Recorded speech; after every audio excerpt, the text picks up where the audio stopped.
neke aspekte implementacije veštačke inteligencije u domenu fudbala. Dakle, to su prevencije povreda, prepoznavanje talenata i prepoznavanje potencijalnih nesrazmera u određenim segmentima. Ja ću vam u svom izlaganju predstaviti jedan drugi aspekt, a to su krivično pravni izazovi povezani sa primjenom veštačke inteligencije u fudbalu. Savremeni fudbal postaje duboko digitalizovani ekosistem, gde veštačka inteligencija ima sve veću ulogu, počev od suđenja i analize utakmica, pa do sportskog klađenja i borbe protiv kriminaliteta. To u praksi dovodi do većeg broja spornih pitanja, a ja ću se u svom izlaganju fokusirati na to koji standardi moraju biti ispunjeni da bi se nalaz veštačke inteligencije koristio kao zakonit dokaz u krivičnom postupku, kao i na okolnosti koji utiču na pripisivanje krivice za tehnološke i posredovane protivpravne radnje. Dakle, sport uopšteno, a naročito fudbal, u poslednje decenije prolazi kroz duboku digitalnu transformaciju. Klubovi i savezi se sve više oslanjaju na elektronske baze podataka, software za statistiku i biometrijski uređaje koji u realnom vremenu prate performanse igrača.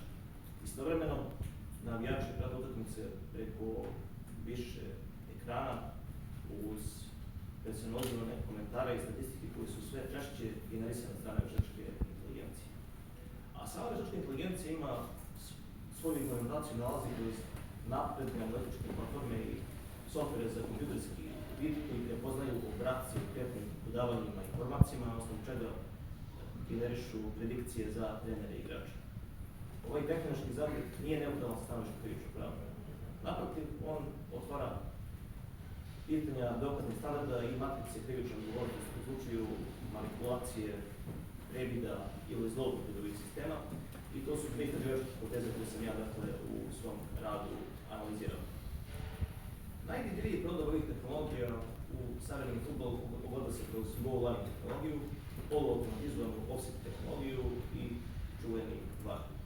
Ovi sistemi su zasnovani na mreži od više kamera visoke rezolucije, senzorima lopti i opremi igrača, centralnim serverima i softveru za kompjuterski vid, koji u realnom vremenu detektuju poziciju lopte i igrača, generišu 3D vizualizacije i sugerišu kako da odluči u situacijama koje bi se moglo identifikovati kao sport.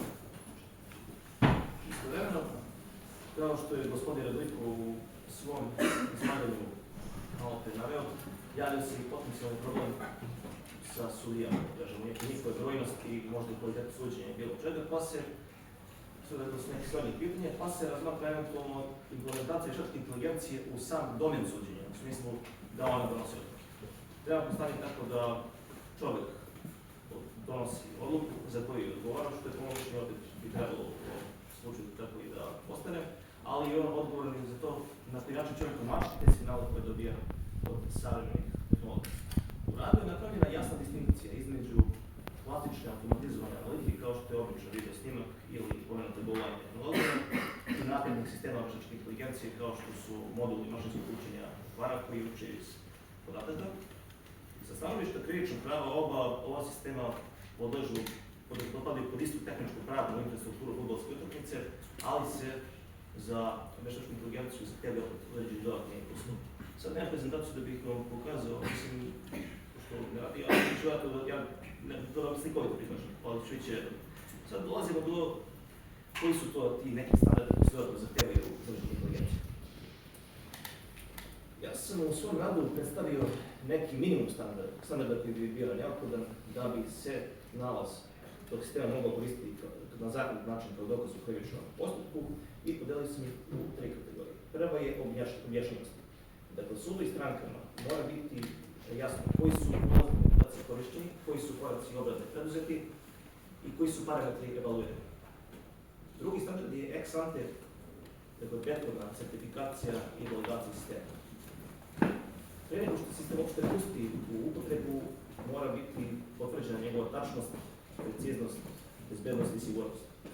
I treće, mora imati neprekinut audit trag i lanac čuvanje dokaza. Mi tačno moramo znati ko je, kada, gde, odakle pristupao sistemu, koje verzije softvera i konfiguracije koristio i kako su podaci i kako je čuvani.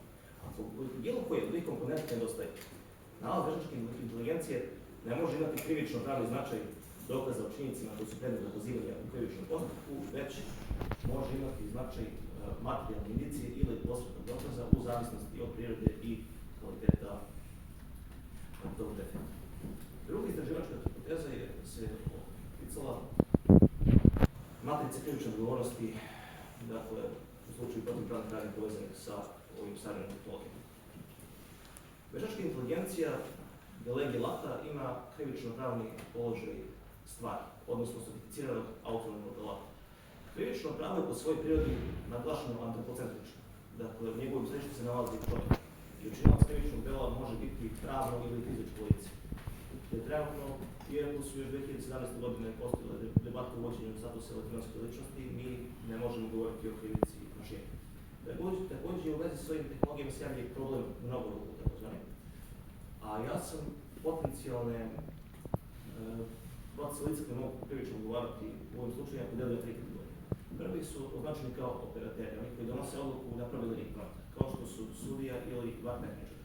Oni mogu krivično odgovarati recimo u slučaju manipulisanja inputima, brisanja logova ili zanemarivanje tih signala koji dobiju, malicozno zanemarivanje signala koji dobiju strane tih tehnologija. Druga kategorija su organizatori, recimo savezi, kao garanti integriteta takmičenja. Oni vode i održavaju sisteme, donose protokole, čuvaju evidencije, obučavaju kadrove. Oni bi u slučaju ukoliko implementiraju očigledno očigledno nesertifikovan sistem ili u slučaju prekrivanja sistemskih propusta. I treća kategorija bi bili proizvođači i integratori koji odgovaraju za tehnološki i bezbednostne defekte, također uključujući prikrivanje propusta na njihovoj strani ili njihovo nastavljanje, iako su ih bili dužni ili morali biti svesni što je bilo nekakvo postupanje, uključujući ostavljanje prostora za izigravanje sistema strane trećih lica. U radu je to detaljno navedeno u tabelama gdje se vidi koje su tipične protivpravne radnje, osnovne inkriminacije, dokazi i sl. Pa ako vas bude zanimalo, možete svi detaljno svi pogledati. Međutim, veštačka inteligencija nije samo izvor izvješća, ona može predstavljati značajan faktor očuvanja sportskog takmičenja. Recimo, u kontekstu borbe protiv nameštanja utakmice i sportskog klađenja, veštačka inteligencija je jako dobro prepoznavanje obrazaca.